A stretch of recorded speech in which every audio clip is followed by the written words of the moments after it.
Brian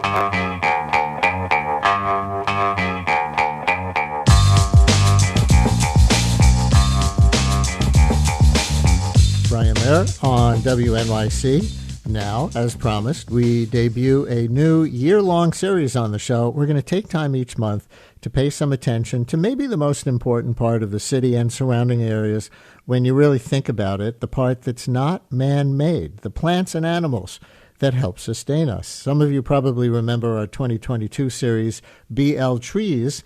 And once again, we'll be joined throughout the series to talk not just about trees, but other kinds of plants this time and wildlife. Marielle Anzelone, urban botanist and ecologist, and the founder of New York City Wildflower Week, NYC Wildflower Week. Hey, Marielle, welcome back. Good to hear your voice again. Hi, Brian. It's so great to be back on. I'm really excited to be here. And maybe before I introduce this month's topic and the expert you asked to join you, you could tell us a bit about why it's important in general in this city with so much to hash out with the built environment. We need to spend some time looking at what's growing in the cracks in the sidewalks and the remaining green spaces and things. Sure. Well, I think, it's something that people don't really consider, but the very existence of New York City is based on the fact that it has a really rich biodiversity. And what I mean by that is it's the living part of the natural world. So it's the plants, it's the animals, it's the fungi, even the bacteria that live in our city. We have salt marshes and vernal pools, coastal dunes. So there's a lot of really rich nature through the five boroughs, but we don't really think about them a lot.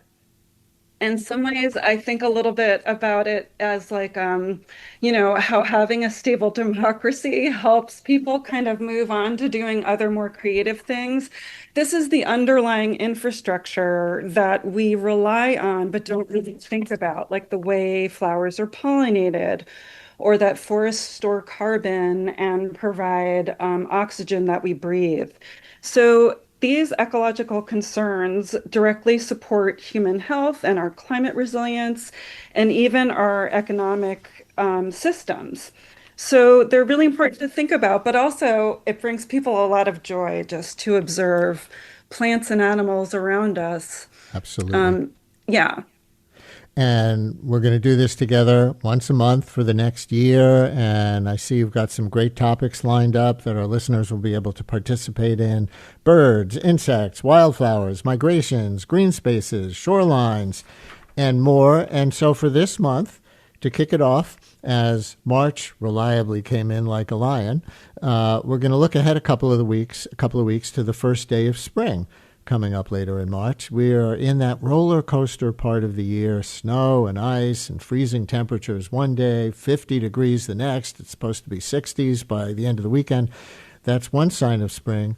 But this month's additional guest is going to give up some signs that the plants and animals around us are picking up and sending out, and why we need to pay attention to that. Teresa Crimmins is the director for the USA National Phenology Network, associate professor in the School of Natural Resources and the Environment at the University of Arizona, and the author of the book, Phenology.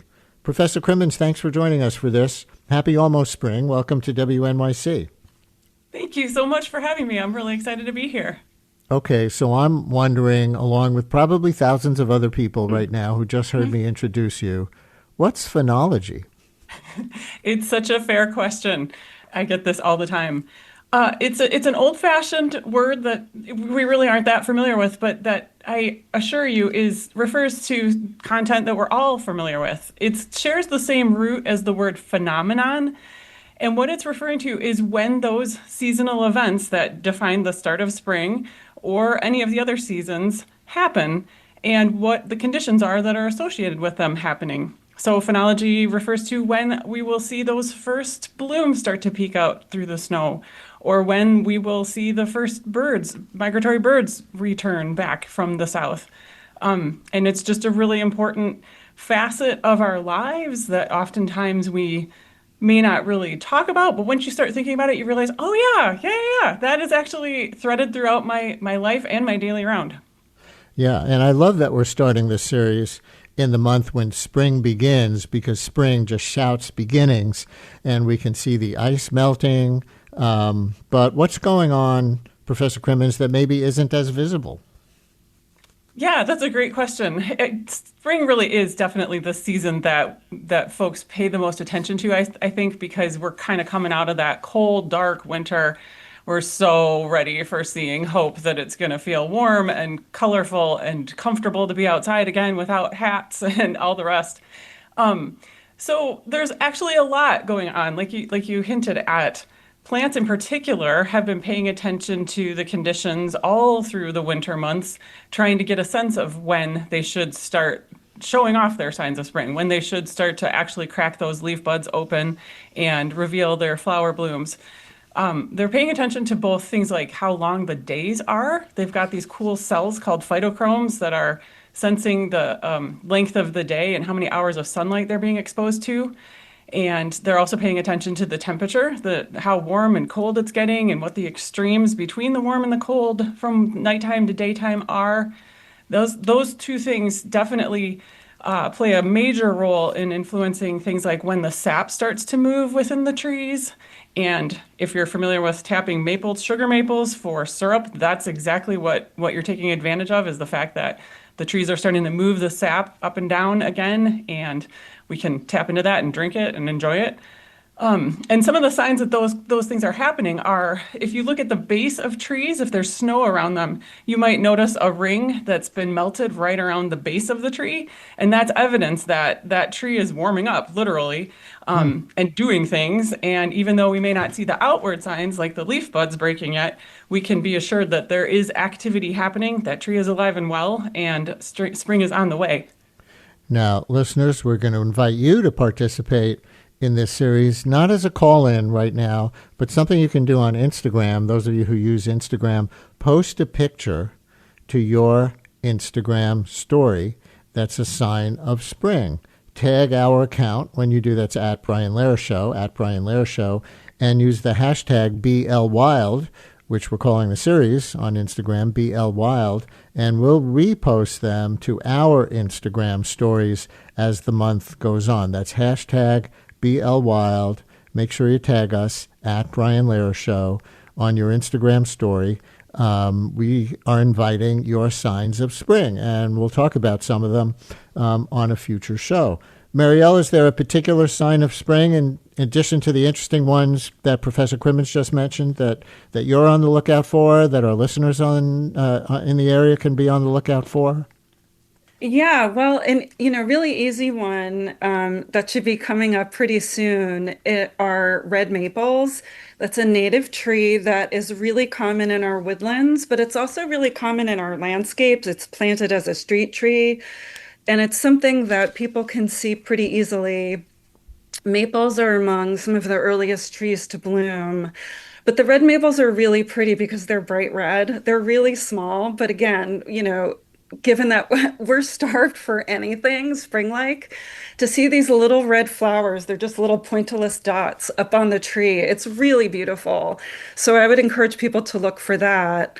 Another thing I'm excited about are trout lily. They'll be a little bit later in April, but they're so beautiful, and you have to go to the woods to see them. But they have a 6-week life cycle where they pop above ground, photosynthesize, bloom, and then disappear all before the leaves fully come out above them in the forest. They're really, really great. Neat. Professor Crimmins, before you go, I want to ask you about your work, which contributes to the National Climate Assessment. And a lot of our listeners know that made news when all the volunteer authors for the next one were dismissed last summer under the Trump administration. The 2023 one, the last one, is still findable online, although it looks like they changed the web address. But have you been affected by the political struggle going on now in the scientific community? Well, yeah, one of the most direct ways we feel it is the USA National Phenology Network was historically funded completely through federal funding. And it was steady funding from when we were established in 2007 up until 2020, when the agency, the U.S. Geological Survey that had been supporting us, had to scale back on support because of funding cuts that they were experiencing during that first Trump administration. Since that time, we have been able to persist through mainly securing competitive grants, mostly from federal support, sources of support, and a few other things. But it's gotten harder. We are very fortunate to have received a grant from the Moore Foundation most recently. And so we are continuing our work because it is really important for understanding what is happening all across the country in all the seasons and all the different species, because it is such an important indicator of how plants and animals are responding to rapidly changing climate conditions. And so, yes, the funding has been impacted, but we feel very strongly about the value of what we do. It feeds straight into the National Climate Assessment and so many other assessments and just foundational research about how species and biodiversity is being impacted by climate change. And to that point of documenting what's going on in nature, the climate and everything else, last question, just as we're inviting listeners to post pictures of seasonal change to their Instagram stories and tag us, you have a bigger project, I see, for budding citizen scientists, your Nature's Notebook, which I understand is getting an upgrade soon. Just in like 30 seconds, if you can do it, tell us about it and what it entails and how people can see it or participate. Sure. So Nature's Notebook is an opportunity for folks of all ages and background to document what they're seeing happening seasonally throughout the year in their yards or off the balconies of their apartment buildings or anything else. So you can download the app, Nature's Notebook. And yes, we will be releasing a wholly new version of it by the end of the month.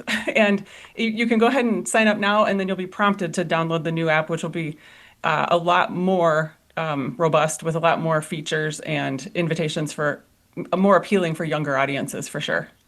Professor Teresa Crimmins, thank you so much for joining us today. This was great and really informative and inspiring, really, here at the beginning of March.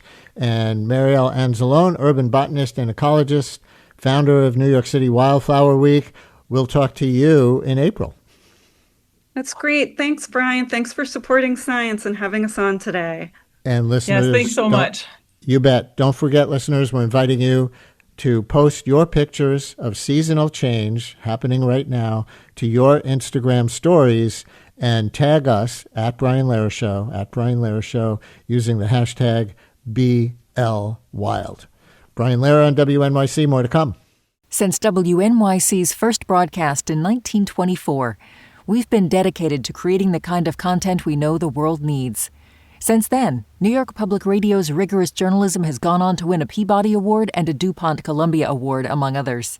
In addition to this award-winning reporting, your sponsorship also supports inspiring storytelling and extraordinary music that is free and accessible to all.